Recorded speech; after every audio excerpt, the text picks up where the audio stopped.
Hello. Hey, everybody. Listen up. Real Talk with Reese. We are back. We have this grief series today, The Light After Loss. And you know that is near and dear to my heart. I am so excited today that I have an amazing celebrity guest. I have T Marie with me today. Looking so cute. When I say she don't play no games, she is always ready, always. And the nails is like, okay, don't play with her. Play with somebody else. Don't play with her. Okay. So listen, I'm gonna talk. We're gonna have this is gonna be a series. We're gonna talk a lot about that, about grief. You know, that is something that I'm never gonna not talk about. But we have the Real Talk with Reese, and then we have the Light After Loss series, and today is a Light After Loss. And today I'm actually, thanks to, as you can see up here, Salon Suites, I had my amazing nail technician um, who allowed me to use her studio today because if you didn't know, what you should know, you guys know, and I'm not getting into that. I call it a physical challenge because I don't like the word, but I'm gonna say it one time. I'm gonna say one time, okay? And they call it autoimmune lupus, whatever. And then I was recently diagnosed with that some kind of way, but I'm not claiming it like that. I'm calling it a physical challenge, and so when doing the holistic way of living with this and dealing with it and getting it under control because it just came out of nowhere. And I did not eat for 30 days. And my 30 days ended yesterday. Okay. Oh my goodness. It was no joke. 30 days. Okay. 30 days of just broccoli, spinach, and Brussels sprouts, pineapples, and strawberries. That's what I ate for 30 days. Okay. I did it. Body look a little, it did a little something, just a little something, took the edge off. But it was the discipline of it all, it was the spiritual thing. And I figure after I got through that, and it has made a significant difference. I wanted my next show because you know this is Virgo season coming up, baby, and I was going to do all things that were important to me for August. Every move I make, has to be about me. It has to be a vibe. It has to be significant in my life, and so I wanted to do my shows in August with meaning, and so we starting off with the light after loss, and it's something that we all need to talk about. So I'm gonna talk a little bit about grief. Then we're gonna get into learning some things about T. Marie and her life and how she's dealing with grief and her grief story.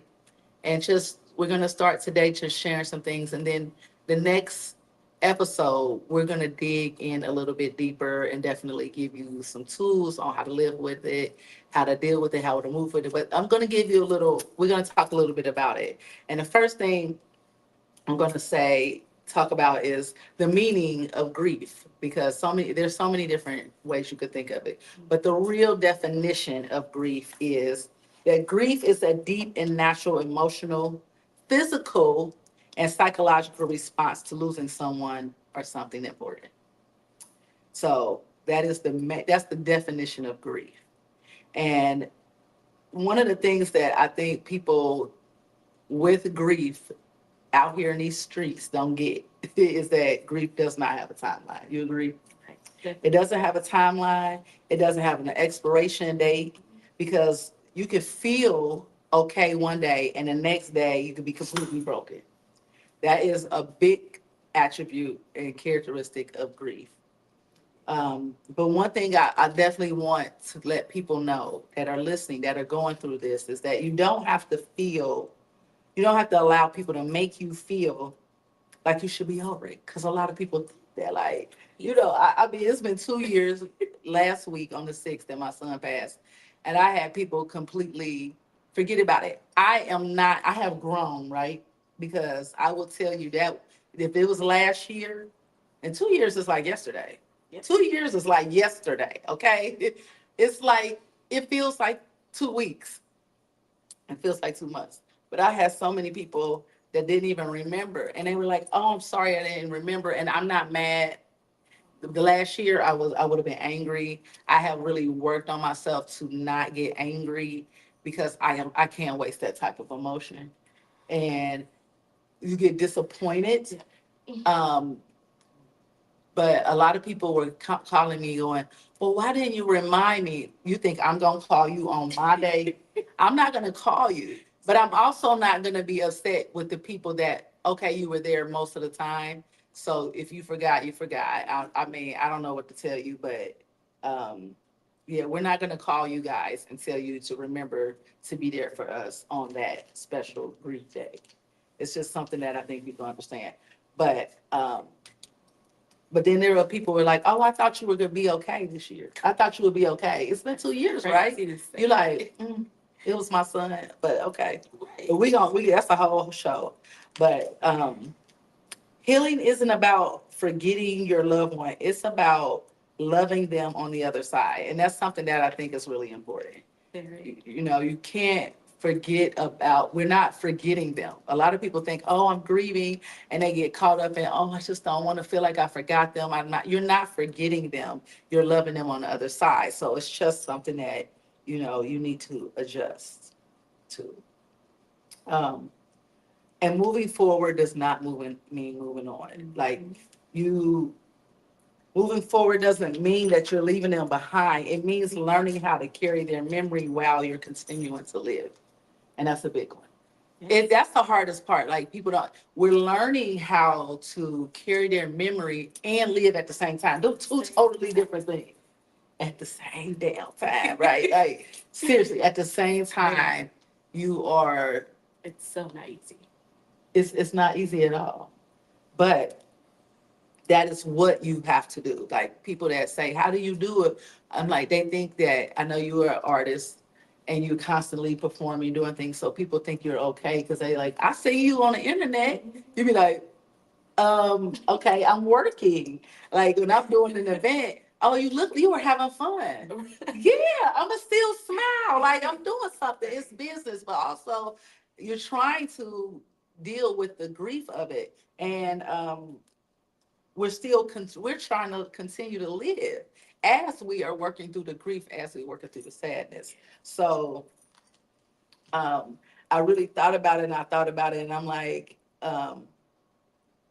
it isn't about letting go. It's about learning how to hold on differently. So you just learning how to move different, and and a lot of people have issues with guilt. Guilt is a big thing that comes with grief. And what we're gonna dig in with you, but guilt is something that a lot of people. I've went to some grief sessions and like group sessions, and people just can't. You guys get really upset because you feel the guilt. I should have been there. I wish I said this last word to them. What if I done something different? I wasn't there. I was not here when my son passed. I was in Atlanta, and it was the worst feeling ever. I mean, it's a deep story. I've already told that story.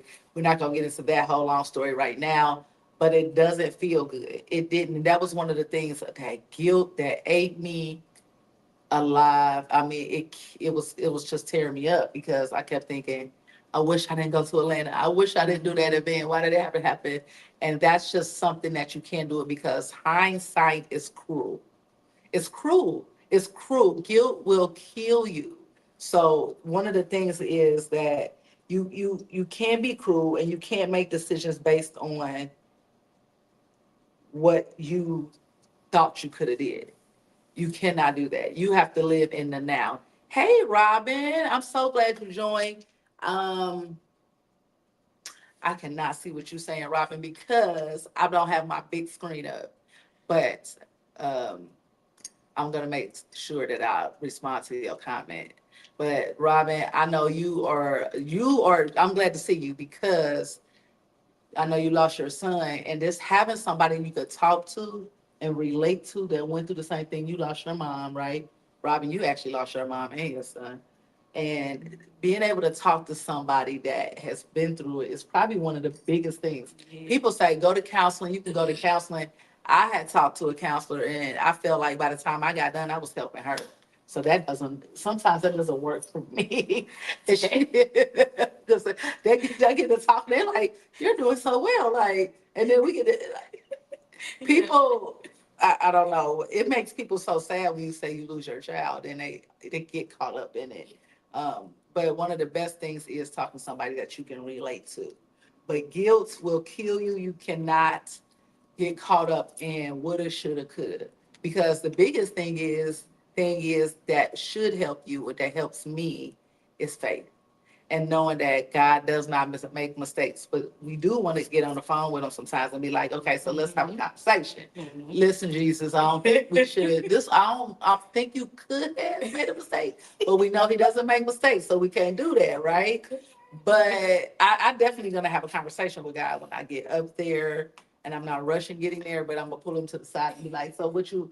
Well, I'm gonna suggest that what you don't do is take kids. Like that's, I mean, that we got me and Jesus, we definitely gonna have a conversation, and he knows that because I told him that, a lot. But you can go backwards. You have to understand that everything is part of your journey, and that it's one step and one day at a time.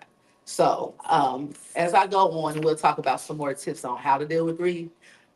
You lost your mom. How old was your mom when she passed away? My mom was 58. Wow, your mom was young. Still young. Yeah. That was, and how many, do you have siblings? Yes, it was four of us, two boys, two girls, all 2 years apart. What, stop a little bit. I know. I got this. You got to, y'all, if y'all can hear how she sings, first of all, let me make sure y'all know who T Marie is, okay? T Marie is, I introduced her as a celebrity artist. She is a celebrity. She is, don't nobody if somebody's in Cleveland say they don't know who T Marie is, they must have just moved here last night, because she is one of the best voices on in the from that is her voices from the heavens. Thank you. Thank I you. mean, and I mean, when I say she don't sing, she sing.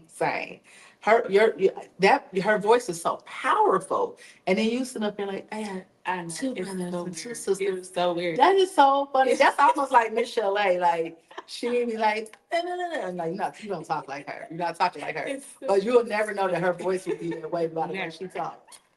Never. Okay, we don't have to get your singing voice. Because we want the people to hear the story. Okay, so it's I have a sister, a big sister, a big brother, and a little brother. So I am the third child of my mom's, and we always been so, you know, us like with our family, but us Mhm. like growing up, as we would just go to her friend's house, like we had to, we would be right there. My not going to no playing with no kids or nothing. And we was just like chill. We was chill. We weren't no crazy loud, out of line kids. We was just right there with her in the house, right up her butt. She would be, can I get some space? Definitely me. I was always under my mama. Always. So you had one of those mamas, like Yes, a always. loving, close knit family. That's hard. Yeah. Wow, that's the same here. I have four kids, and they were like this. My son and my daughters were so close. So you don't just grieve your child. You gotta make sure that his sisters were okay, because we were so tight. We was a close knit. We were like one, like So that's hard for you because you got more kids. yeah. So Yeah. it's like So how did that play out in that dynamic? I don't have any siblings, by the way. I am the only child. Yeah. So, but I hear stories because everybody grieves differently. Who that's became that's the leader? thing. Um, in a way, well, my big brother has always been the leader and knew how to lead as a big brother, but he was away. My brother graduated, went to college, and never came back home. Oh, that was me. My mother can relate to that. I'm from Cincinnati, and I've never been back since I left for college at 18. And Yeah. I mean, visited multiple times, but it was times where he didn't visit for a long time because, he was living his life. He became my alpha, and he is a really important person in his job field and to many people out here, and so much to us. So it was just us three. I'm in the middle now, like really in the middle. So I just always felt like I had this big role to play. Yeah. Cause I just felt like God gave me that. Like I can do it. We can be okay. So while he's away, it's just us. But I feel like, and they may feel like it too, but I feel like it's just like unfreaking bearable because we all is our mama, all close to her. I can't But I feel imagine. like I just like I was dragging her outside, okay? I was like, Mom, come this gig, or let's go see this band, or let's go see this show. My mother was with me, I tell you.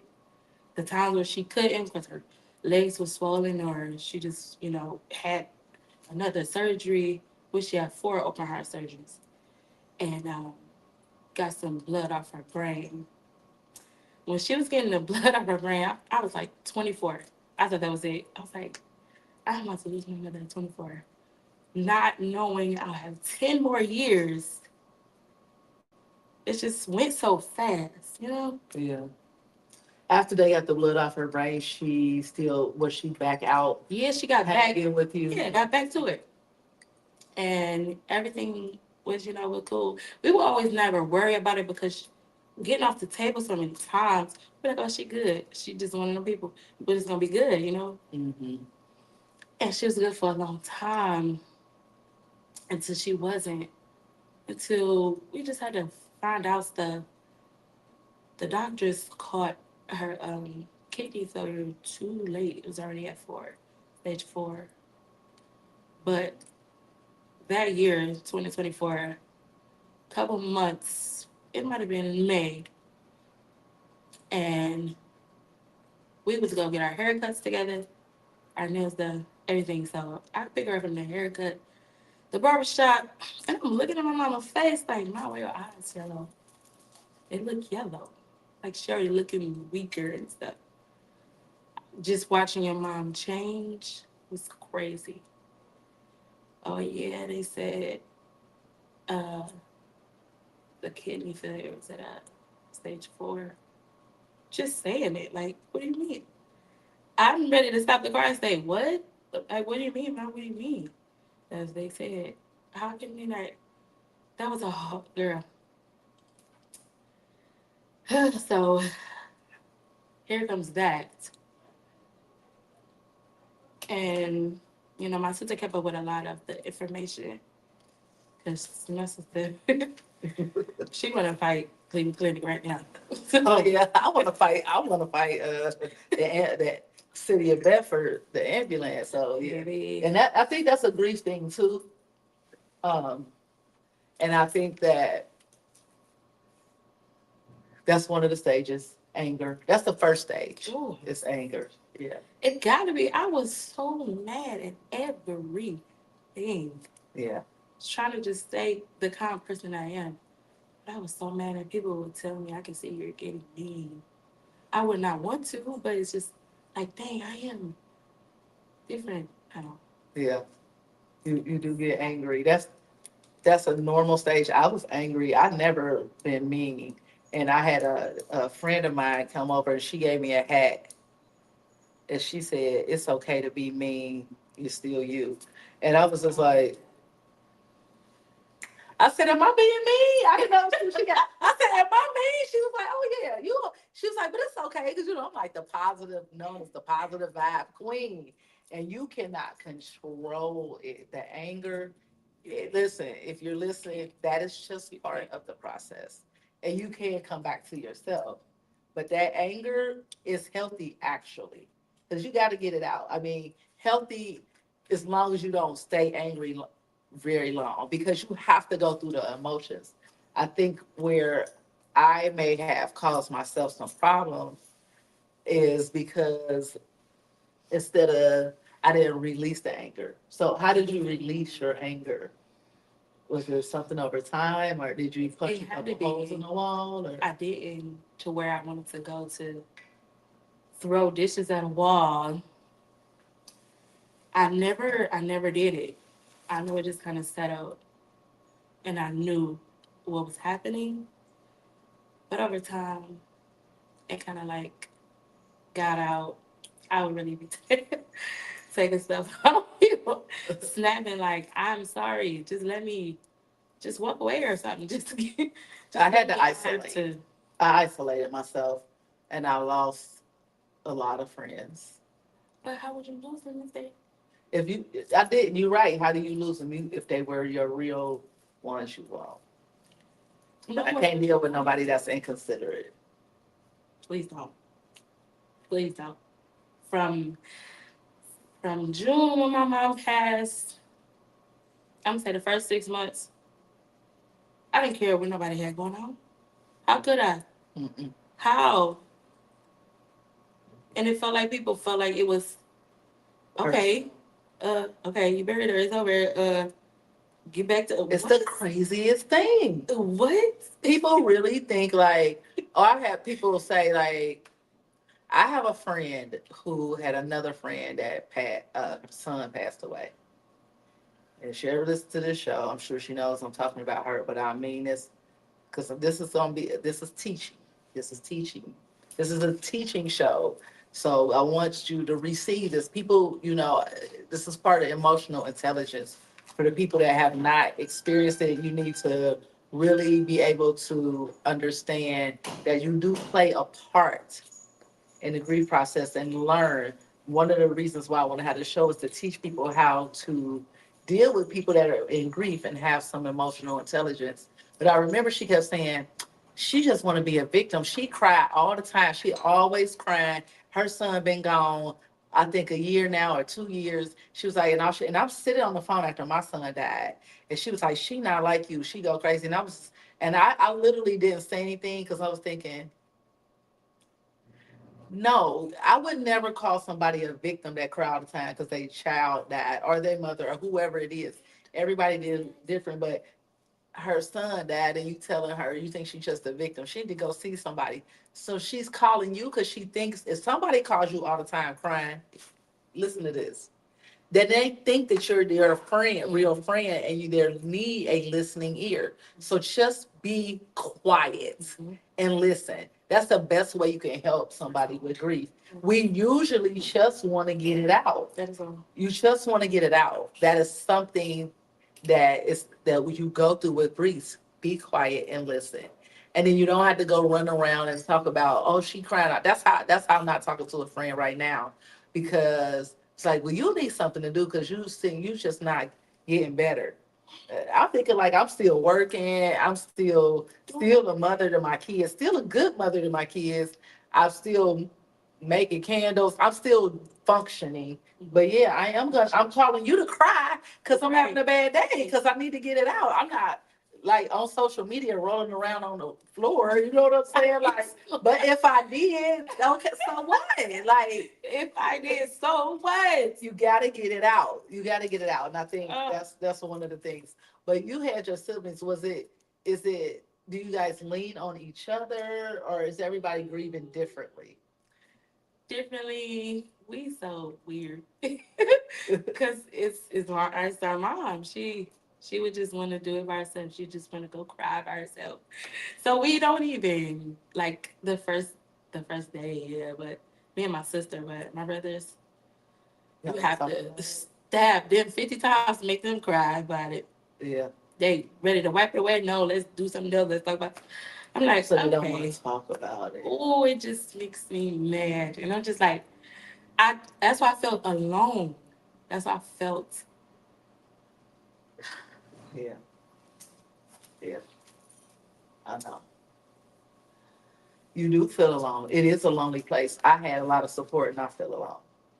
I do. And you put yourself, I still feel alone now because I don't think nobody understands how you feel Yeah, I, and they don't make you come. They just can't get it. And I have an amazing mother. I have my kids, but I want to make them feel bad. Sometimes I want to make my mother feel bad. So sometimes but you do feel alone, and I'm so It was so lonely, but it's like I feel like at one time I felt like I was just like doing too much because I just have my mother everywhere. like your button. You Like mean everywhere? Like it's pictures in my car. It's a button hanging. It's she on my front plate. It's like my her cardboard that my Easy got me for my birthday last year. Right there. It's everything. It's a K here, a K here, a K everywhere. It's just everything. I don't know. It's just I be like, am I doing so much? Sometimes it feel weird, but it's like I'm telling that's you, your way of grieving. that was my girl. Like my girl. Like What was your mom's name? Karima. Karima. So you got K's, everything. Yeah. Girl, I got so many J's. I got my son right here. On my necklace. I just lost. So my son he had a rap, and he did this rap when he was 10, and it became a family joke because he had took his shirt off, had this gold little chain on, had us in the living room. He was 10, and we sitting there, and he was like, and we was living in South Euclid at the time, and he came out and he was like, I had a little turtle named Yertle the Turtle. So we was like, what? I thought he was about to say some gangster rap. And we was like, I said, oh, I said, the suburbs, okay. Well, when I had him at Wright State, I went to Wright State University. So when I moved to Cleveland, he was 7. Well, at school, he was the only black kid in all and but he's huge. My son was 6'2", two. He had lost 50 pounds, but he was always between 250 and 300 pounds. It's a big kid, but he was a sweetheart. But he came out, he rapping, he all cocky, and he like, I had a little. So my point of saying that is now all of us, when I say every turtle we see, I got so many turtles. I sleep with a turtle. I had a turtle ring that I don't know where I just bought it, and it was a little bit too big, and I lost it somewhere in the house. I gotta find it. But every turtle I saw it, I had never wore a turtle ring in my life. I seen a little turtle. I was like, everything I get is turtle. But his favorite color is blue. My favorite color is green, so I love the green hat. But guess what my new favorite color is? Blue. Everything I see, I be like blue, blue. Everything we do is blue. I see you in a lot of blue. All the time. I'm addicted to blue. Every time I see, I'll be like, Jalen's here. Every time he had a blue Jeep, the Jeep go past, I'll be like, okay, son, thank you. Like you do get connected, but girl, his pictures are everywhere. I didn't even bring it tonight. But I have a whole easel, and when I do Light After Loss, I usually have his picture up right here. But I was like, I didn't do it tonight. But yeah, you do. But that's one of the things that I was going to talk about is that you find your way to keep their memory alive is actually healing and positive in your own way. There is no too much in, you only time will tell if you will not have 45 Ks around. You might just have 3. But if that's what helps you to feel good, you keeping her memory around you. So that's a positive thing. And I was like extra strong with the green. It was just a thing to do, different hair color. But that's my mom's favorite color. So now What's her favorite color? green. Oh, see, she is amazing. I love green. Family knew that. So is that why your hair be green? Oh, you had green before, did you? Yeah, but it But just was made it was more. her. But Yeah. now it's So significant. it's like, yeah, it's like Oh, because you know what? You've not changed it, have you? Because you used to have different colors sometimes. But when I started with this, it was just like, okay, this fit, this cute. And then I was like, is And she you be like, rocking I that just green my too. color. I'm like, why you don't even wear it? But I knew it was her favorite, but it just stuck, and I'm like, definitely, I'm never ever getting rid of green. Yeah. It's just really to the day I die, I will be all about my mother. Yeah. So you express it, and then the siblings don't talk about it. That has to be hard, like for We holidays. could talk. We could talk. We'll just be together. because we're going to cry, you know what I'm saying? So we cry at the cemetery. Me and my sister just go up there. But it's like, I don't know, we're better when we cry by ourselves. We can really get it out. Like before, like standing there myself, talking talking out loud and really crying. And then I'm just like, all right, my sister about to pull up. It's so weird. But because we want to talk, we want to get a chance to reminisce and say things. Well, what is something that your loved one taught you that you carry with you today? Something that your mom taught you, and then like it's something significant now that she's gone. Because it seems like that once somebody passes, you start remembering things that you're like, oh, I get why they told me that, or you remember significant things about them that mean so much to you now. I really stand on being a lady. Like my mother was a lady, you know. Yeah. And the whole girly thing and the whole you do this when you get older, you don't let, boys do this to you as I'm growing, it always stuck. And that's why I feel like an outsider or like I can walk with my nose up Mm. because I'm her. My mother taught me to be a lady.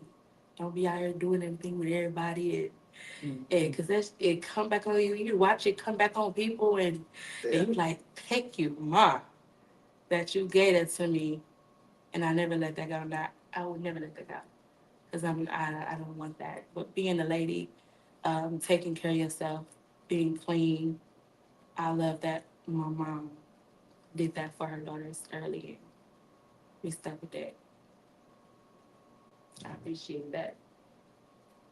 Um, and what is one thing that you do that you've learned to celebrate their life instead of mourning their life? Anything special you do to celebrate? And does that help you? Because some people be like, oh, I had, we sell the last 2 years, we had a birthday party on my son's birthday. Because, of course, we just didn't know what to do. Well, this is what the sisters wanted to do. Now, I told them next year we're not going to do that. It's a little overwhelming, but I want to take a trip. I said, we're going to celebrate. We're going to do something on his birthday. Always on his birthday. We're a birthday family anyway. But I love birthdays. But on his birthday, we're going to do something significant. I just don't want to have a party because I'm talking about we go all out. I mean, you walk in the door, they got posters, every aspect of him in his life, I mean, cater. I mean, this is the like he was having his 30th birthday over and over again. Like, cause we did that last year, this year, go. I mean, it's a big deal. And then some people think that that's weird. I'm like, first of all, I don't know. We gonna celebrate him. We gonna keep his memory alive in a positive way. Cause we can roll around and cry, but I think that celebrating it and recognizing him and his memory and what he meant to everybody, having his friends, his kids, everything. Um, how do you feel about that? I love that. So, well, while she was here, I was the one throwing her parties anyway. Um, so I continue to do that, and I have to tell my siblings because ain't nobody else saying nothing. But I feel like that's just what I do. So that's something that I need to do. So every birthday or celebrate anything, my mom would cook for us, cook our favorite dish, or she would always just cook and have us getting together. So I would be like trying new things that I knew she would like, and I could hear her just loving it because I ate everything my mom made, and I would just get go to a place where I knew she would love to be and try new foods, or because we ain't cooking it, we ordered it. So just have a get together, definitely some cakes and wine. My mother love to drink. My siblings they smoke for her, but have something, get some good food. My mother loves some good food. Mm-hmm. Every food, so we get different every year. What do you wish people understood about your grief? I wish people understood that it's not many things that bother me, and it's not many things that I care about. Like, I could pray for you, I could give you a hug, we could talk about it, but don't like just understand that my mother is dead. I don't care about that or whatever situation is happening. I don't care because constantly 24/7, everything is replaying. I don't care if I'm smiling, having a drink, having the best food in the world. Mhm. That is on my mind because it always goes back to my mom. Yeah. She would like this. Well, this is her favorite drink. It's everything in my life. Every day it goes back to my mother. So nonsense, stuff that you may really deeply care about, understand why I don't really care about it. Yeah. I've came to a place where, like, I don't care. I am grieving like crazy, Yeah. and I mask it. I may mask it well to people, but until I die, I am crumbling inside. And every day I try to uncrumble more than yesterday. Yeah. So I just wanted to please understand where, try to understand because you won't until you have to. And we hope you don't have to, but Right. that's pretty deep. Um, you feel like you're crumbling inside every day. And then every day you're waking up. And that's one of the things, you waking up and learning how to live with it, the crumble, and how to take the crumble and put those and try to get the butter, which get some sauce, some something, and kind of stick those crumbles back together and make it. It's going and them crumbles gonna be cracked up, but you gonna gotta put it together before you can walk back out. So you can. I totally get that. That is something that's significant with me, but I think that it is. I really don't sweat the small things anymore. I don't even have time for it. And people will be like, "Oh, you changed." Yeah, you're absolutely right. Grieving people changed. I absolutely, you're right. I cannot be the same if I lost my child.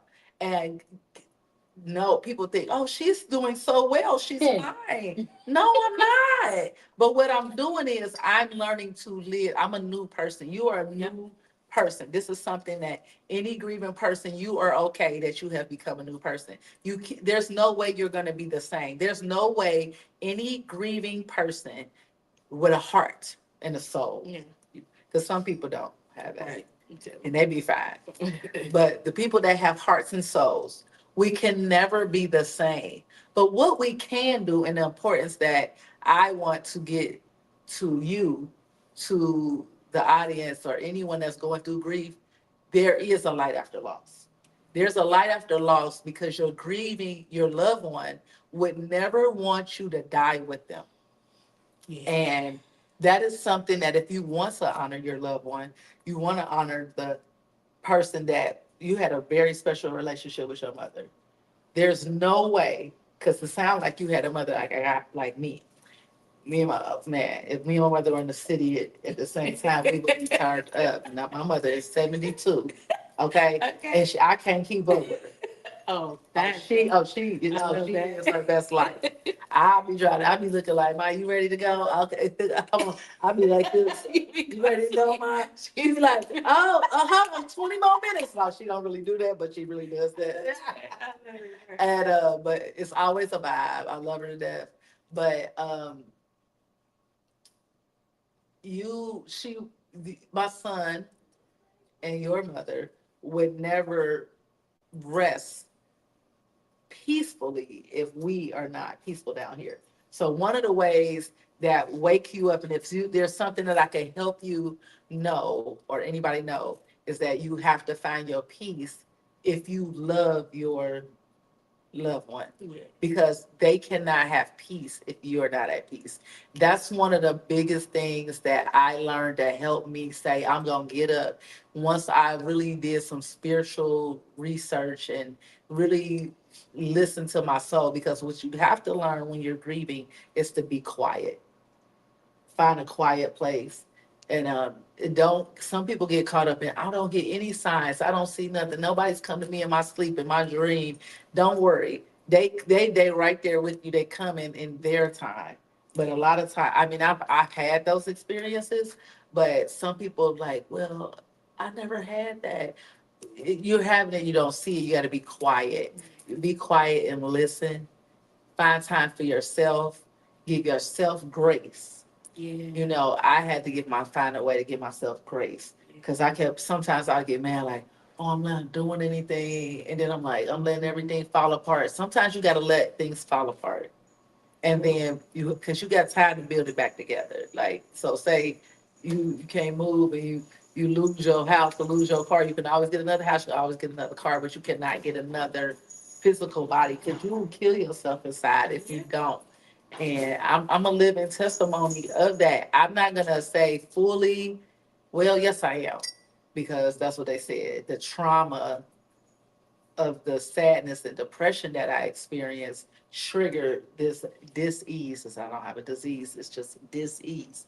And I say dis-ease is because you most diseases are created because of stress or some kind of trauma or a lot of not positive thinking and it you do things to your body just laying there like that. Stress is the number one killer, by the way. So um and you got to get up and fight for yourself and understand that you still have a life to live. Your life cannot stop because your loved one left, but it doesn't make it easy. It's not an easy thing, but that's when you have to do things like number one, if you don't have a support system and it's impossible, you need to try to find a support group. There's so many. Look them up, find a support group. Churches have support groups. And if you have a good support system with your friends, tell them how you're feeling and express to them. I'm angry right now, so don't take it personal. Um, and then just cry it out. Sometimes you got to have a good cry. Good cry. That good cries, you know, that good anger. Sometimes you just scream and yell. Talk to God. Like tell him how you feel. Yeah. I was mad. I said, look, I'm angry with you, God, but I understand you. I know you don't make mistakes, but I'm angry. Talk. So because when you tell him how you feeling, then he can respond and give you some healing. Mm-hmm. Feel that? Yes. Yes. You got to tell God how you're feeling. You got to get it out so that he can start helping you heal, bring things into your life that can give you that. But also find time for yourself. You got to have self-care. Self-care is the number one thing to me. And it's not just for me. If you go to counseling, they'll tell you that as well.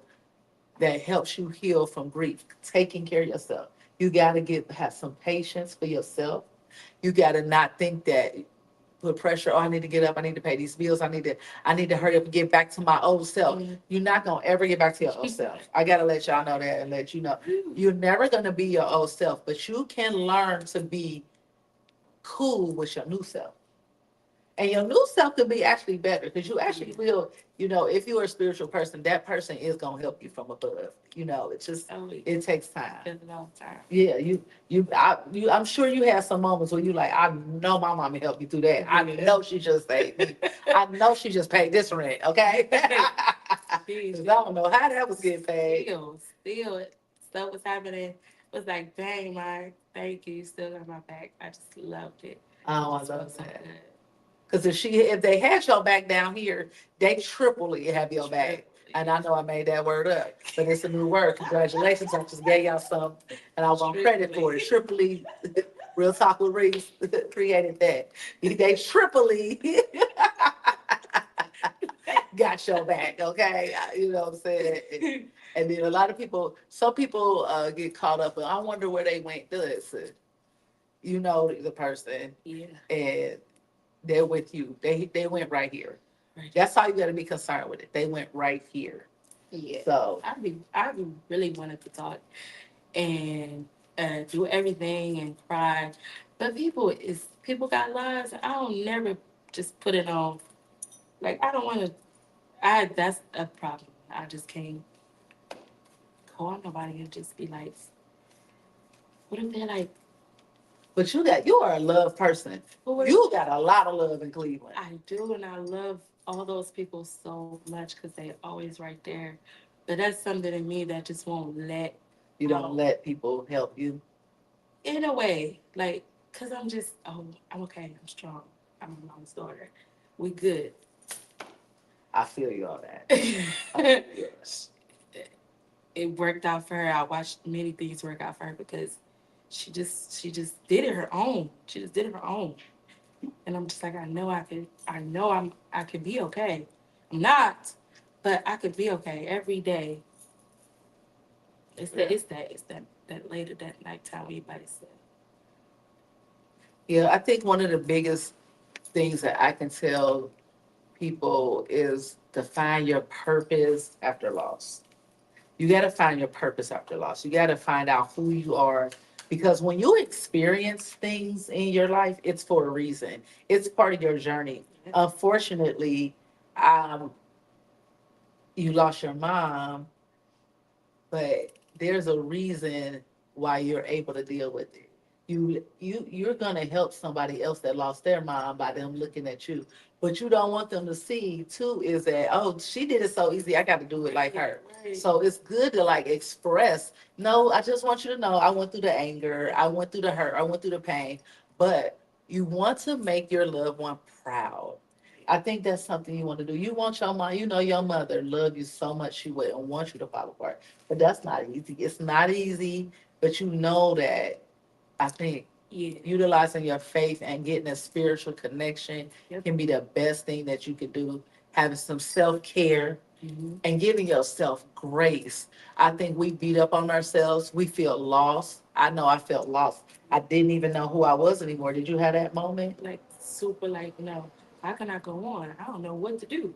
I don't know what to do. What's the next step to do? I just would be here. I just would be here. You just feel like you like in the, I felt like I was floating through the world, you know, like I'm just floating every day. I'm just floating. I'm not really living. I was just like a zombie to a certain degree.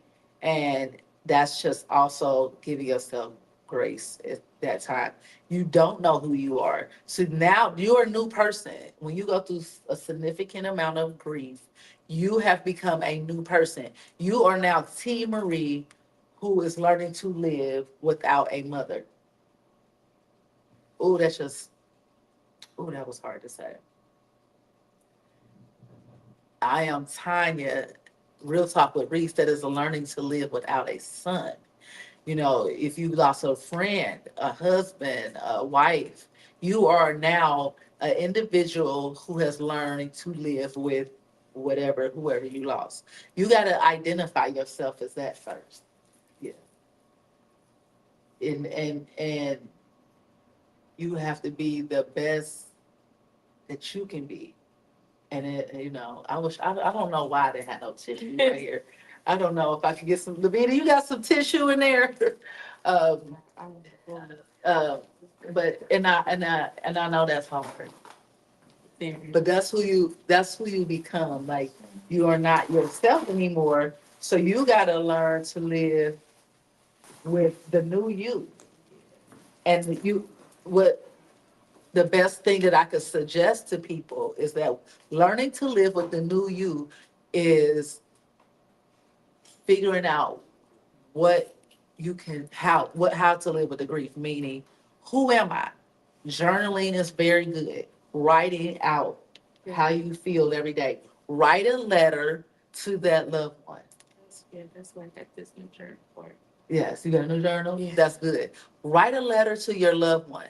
Write a letter and tell them everything. If you're angry, tell them you're angry. If you're and just tell them how you're feeling.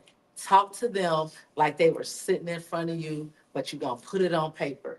And every time you really can't have been going through a rough time, write a letter to them. I wish you were here today. I felt this, and I know you would have baked me some cookies, or you would have gave me the best hug today, and I really needed that hug. And I just want to tell you, like, write all your feelings out in a journal. When you get done, it's therapeutic.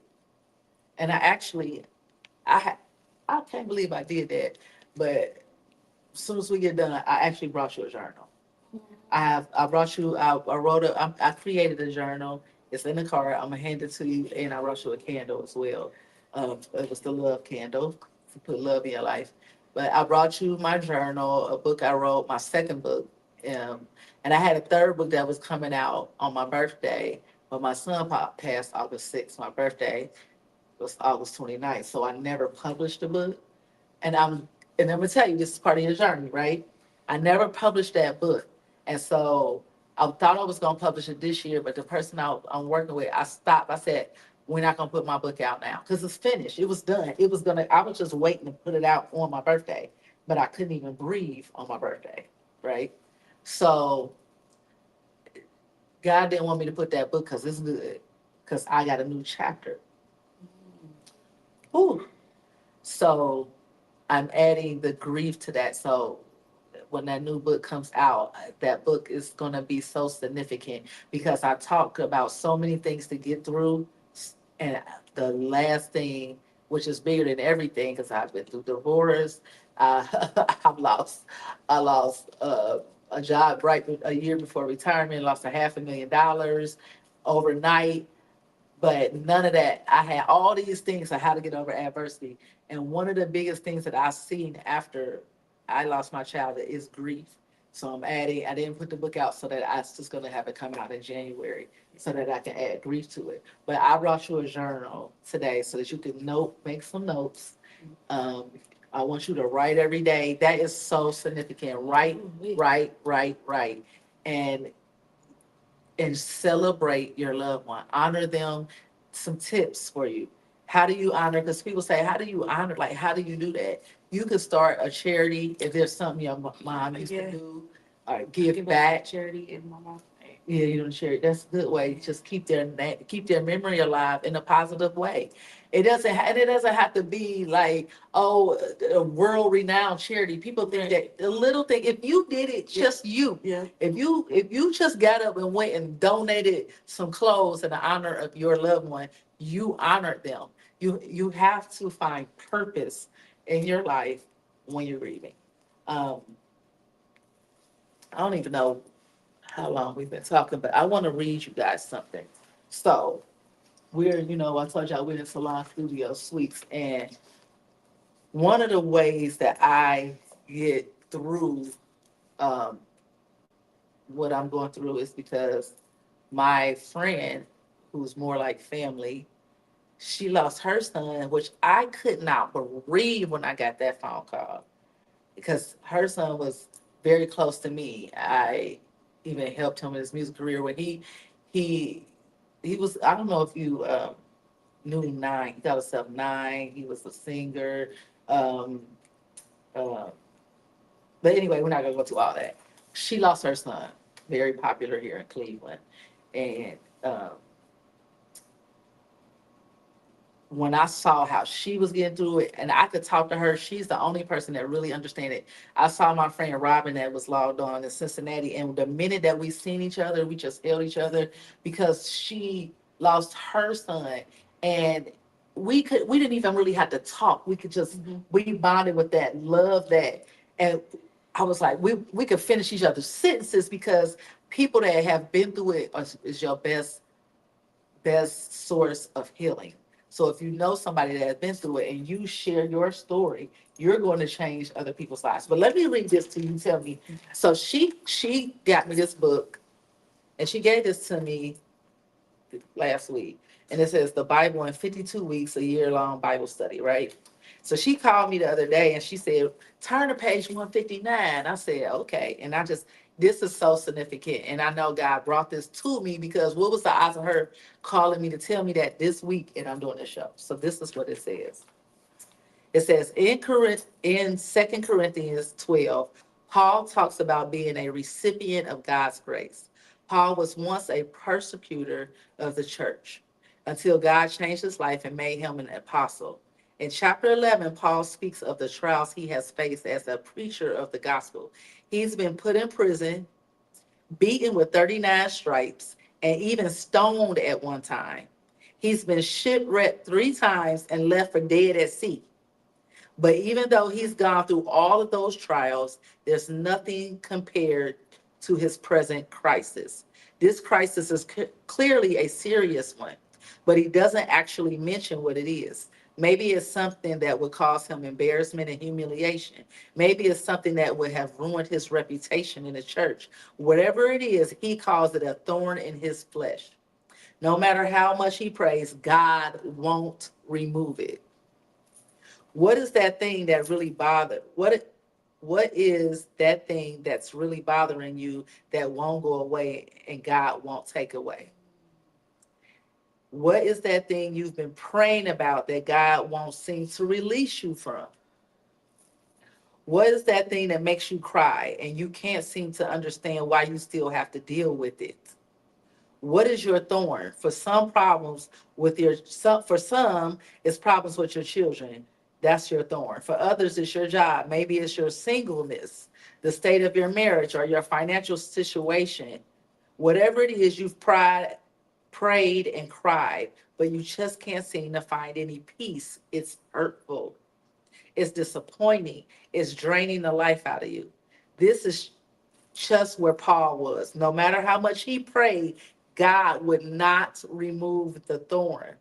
The only thing God would do for Paul was extend him his grace. Paul says that every time he asked the Lord to take it away, God replied, "My grace is all you need." Some of us have been begging God to help or take away a particular burden, and the only response we receive is that his grace is sufficient. Even when it hurts, his grace has to be enough. I know you want your trial to be over, but the word of the Lord for you is this: his grace is sufficient.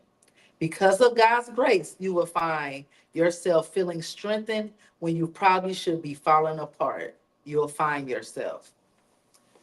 Go ahead, wait, there's another thing on the back of this. Wait, you'll find yourself, oh yeah, you'll find yourself laughing at what used to make you cry. If because of God's grace, you still have a roof over your head, food on the table, and many other blessings that he loads you with daily, thank for God and his grace. So that was significant to me. That was kind of deep. And what you Paul did all these thousands of things. He went to jail, he did all these horrible things, right? God forgave him for everything, but this one thing, God will not let release him from that pain. He won't. He just said, "You gonna deal with that, and the way I'm just gonna give you grace." So he's gonna give you the grace, and it's some things that God is just not gonna take that pain away, but he is going to give you grace, and he's telling you, "I'm giving you strength. Just just chill out and lean into me, and I'm going to give you grace because it's some things that we just gonna have to deal with." And the only thing that's going to get you better is God's grace. And so you got to lean, you got to find your support system. You got to believe in the fact that this is part of your journey and find the silver lining, the rainbow from it. It's not fun, but you have to keep moving because your loved one would never, ever, ever want you to fall apart. They didn't leave here and want you to die with them. You're not supposed to die with them because if you're supposed to die with them, you wouldn't be here. You would not be here. I am extremely proud of you. I'm extremely proud of you for being you probably don't even know this, but just listening to the things you said, you are being a leader in your family. I'm sure they're all grieving different, but they are definitely watching the fact that you are still moving, the fact that you have all these K's around you. That's your mama. You got all them K's because your mama she giving you this thing and she put them K's in front of your face so you could like, girl, you better get that K and put me on your license plate. Yes, you do. I'm gonna be right here with you. That's her spirit in you, pushing you to buy those things and see those things. And I'm telling you, I never thought about a turtle. Turtle is slow, but the turtle keep me going. Let me see. Somebody should say something. I want to see what they said. It said, "Hey ladies, I appreciate the opportunity to be present for this moment. Tiana, I'm proud of you. Oh, T. Marie, I'm proud of you for taking this step. This is major. I love you." So I think that might be a sister. I don't know. Kalila or somebody. Oh, that's my big cousin. Yeah, that's okay. But listen, you got to keep moving. You have to.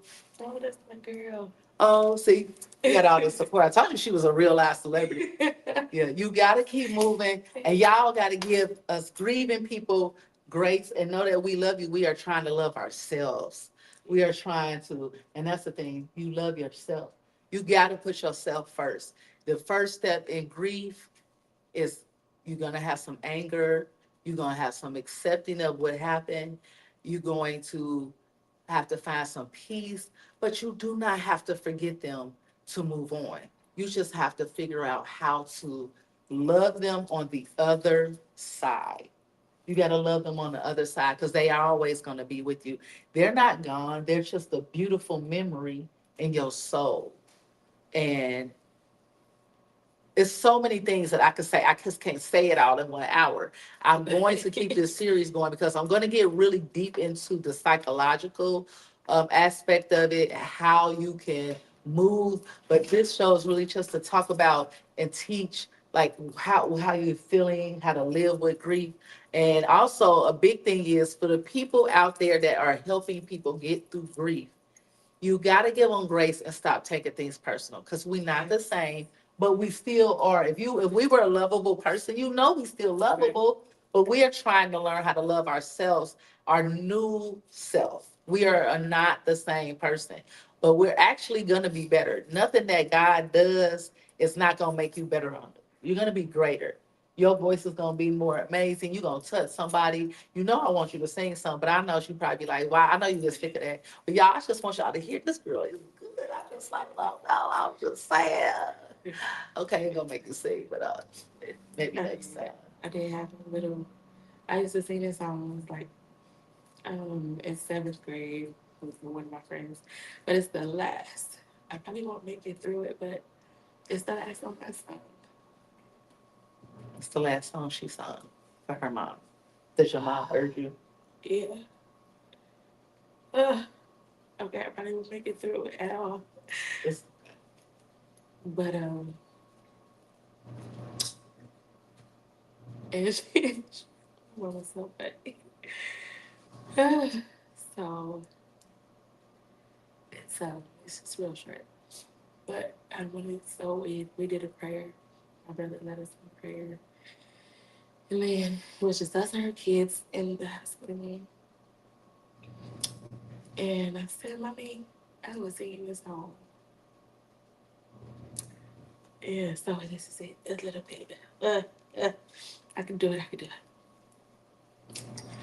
What God has for me, it is for me. What God has for me, it is for me. I know without a doubt that the Lord will bring me out. 'Cause what God has for me, it is for me. wow. Oh my gosh, that was so beautiful. Oh my gosh, y'all. Listen, T Marie, tell them how to contact you. She, we gonna you gonna give me the information when you start getting some things rolling in the honor of your mother. I will share. I want to participate in anything that you're doing. Um, we do something for my son every year called Jalen's Field Day, JB's Field Day, and we just play kickball, basketball, but we are going to grow that into more of something that we can do where we can have kids come out and then we're going to donate toys to the kids, school supplies and different things. So every time we have it, it'll be the end of July. So I'll make sure that, I'll tell you about the stuff that I'm doing and you tell me, and then we just support each other. I want to send love to everybody out there that's grieving.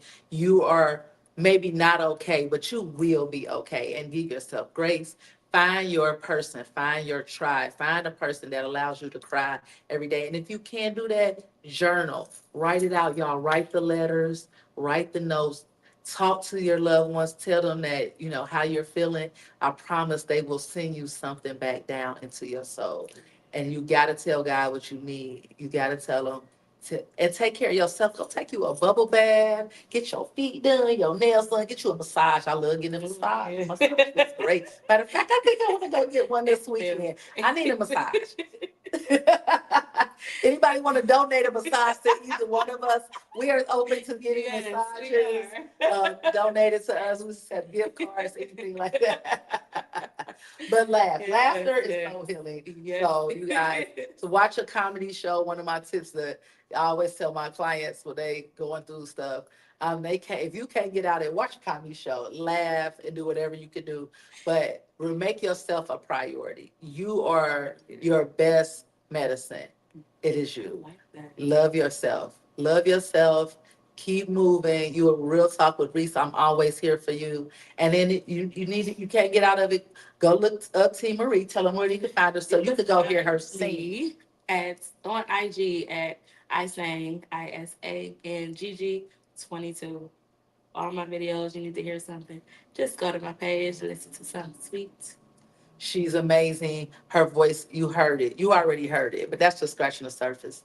And I love you guys. Tune in to Real Talk with Reese Wednesday at 9 p.m. I will be having some amazing events coming up. On August 23rd, you need to come. I am in a Kirby. You gonna be out of town? Oh, yeah, I think that. Oh yeah, I'm gonna be walking the runway, showing my curves. So I will be modeling as I am the face of Body Miracles. So I will be modeling, but it is actually a martini and fashion. So shout out to, I always get this backwards. I always say passion potion, but it's actually potion passions. And she is a phenomenal mixologist. It's her event. She partners with her mother. I think it's so special to see that bond. And so there's going to be a martini tasting and it's going to be fabulous. Okay. There'll be amazing vendors. There's entertainment. And then you're going to have me. Hey. Modeling her new wear, and it's just gonna be a vibe. August 23rd, you can find it on my page, or you can go to Potion Passions, or you can go to Rosalind Miracles, and then also look up T Marie because she had. What do you have coming up? I just saw you at. You go tomorrow. Yes, Tomorrow you're at BW's. I'm coming to see you. She's at 7 o'clock. 7 o'clock. Yeah, I think Chef, you can go to Chef page, Chef Lynn, and he has it, and it's a new place, BW's, and it is off of Lakeshore or something. Yeah, I did actually went last week or the week before. It's real nice. They got that outside area, and you can be blessed with her voice. It's gonna be a vibe. I'm gonna be there. I'm gonna come see you.